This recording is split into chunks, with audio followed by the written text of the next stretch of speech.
तुझसे तो ना हो पाएगा। अगर ये लाइन सुन के आपका कभी भी अपने आप पे डाउट आने लगे और आप अपने लक्ष्य को छोड़ने का सोच रहे हो, तो आज की कहानी आप अपने दिमाग में रखना, बहुत हिम्मत देगी। तो हुआ कुछ यूं कि एक जंगल में एक बरगद का पेड़ था और उस पेड़ पे चील ने अंडे दे रखे थे और उसी पेड़ के नीचे जंगली मुर्गी ने भी अंडे दे रखे थे। एक दिन हवा का बहाव आया और एक चील का अंडा नीचे गिर के मुर्गी के अंडों के साथ मिक्स हो गया। अब समय बीता, अंडे फूटे, वो चील का बच्चा भी बाहर आया, पर वो तो मुर्गी के अंडों के साथ था।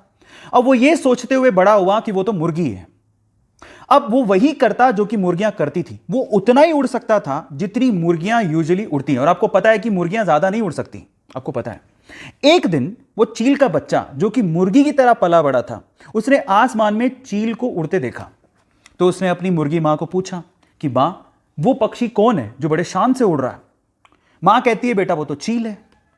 तो बच्चा मासूमियत से सवाल पूछता है कि हम लोग इतना ऊंचा क्यों नहीं उड़ सकते? तो मां कहती है, क्योंकि तुम मुर्गी हो। और ये सोच के कि वो मुर्गी है, सेल्फ डाउट में कभी उसने ट्राई भी नहीं किया ऊंचा उड़ने का और सिर्फ मुर्गी बन के वो जीता रहा और एक दिन मर गया। अब क्या मोरल निकलता है इस स्टोरी का पता है? लोगों ने कहा, आपने मान लिया। आपने ट्राई भी नहीं करा कि शायद मेरी सच्चाई कुछ और है, मैं कुछ और हूं, वो सोचा भी नहीं और सेल्फ डाउट में ही आप खत्म हो गए।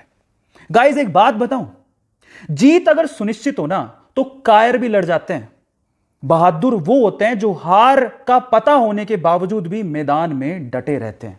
इसलिए सेल्फ डाउट छोड़ो, अपने आप पे भरोसा रखो। गाइस मेरे पास एक सवाल है, आप किन बातों पे विश्वास करते हैं? सिर्फ सुनी सुनाई बातों पे या अपनी आंखों से देखी गई बातों पे? अब इससे रिलेटेड एक बड़ी मजेदार कहानी है मेरे पास, ध्यान से सुनिएगा। एक बार बादशाह अकबर ने अपने दरबार में दरबारियों से पूछा कि भाई ये बताओ कि सच और झूठ इसमें कितना फर्क होता है। अब दरबारियों को कुछ समझ नहीं आ रहा था कि इसका जवाब क्या दें।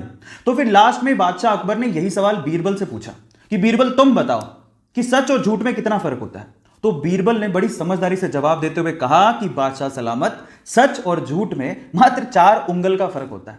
तो बादशाह सलामत मुस्कुराने लगे। अब ये देखते हुए जो दरबारी बीरबल के खिलाफ अकबर के कान भरा करते थे, वो कहते कि ये क्या जवाब हुआ, ये तो सच नहीं है। तो फिर अकबर ने कहा कि तुम गलत प्रूव करके दिखाओ बीरबल को। तो वो चुप हो गए। तो फिर उन्होंने बीरबल को कहा कि तुमने जो भी जवाब दिया उसका स्पष्टीकरण दो, ढंग से बताओ। तो बीरबल ने क्या कहा पता है? बीरबल ने कहा कि बादशाह सलामत, अधिकतर जो हम कानों से सुनते हैं वो झूठ होता है और जो आंखों से देखते हैं वो सच होता है, और कान और आंख में मात्र 4 उंगल का ही फर्क है। जनरली लोग कानों के बहुत कच्चे होते हैं, वो उन बातों पे विश्वास कर लेते हैं जो सिर्फ वो सुनते हैं। इसलिए मैं आप लोगों से कहूंगा कि जब तक आप देख के परख नहीं लो, बातों पे विश्वास मत करो, क्योंकि सच और झूठ में मात्र 4 ही उंगल का फर्क होता है। थैंक यू सो मच इस वीडियो को देखने के लिए, और ऐसी अमेजिंग वीडियोस के लिए आप लोग हमारे चैनल को सब्सक्राइब कर लीजिए और इस वीडियो को शेयर करिए ताकि ज़्यादा से ज़्यादा लोग अपनी नॉलेज को बढ़ा पाएं। Thank you so much.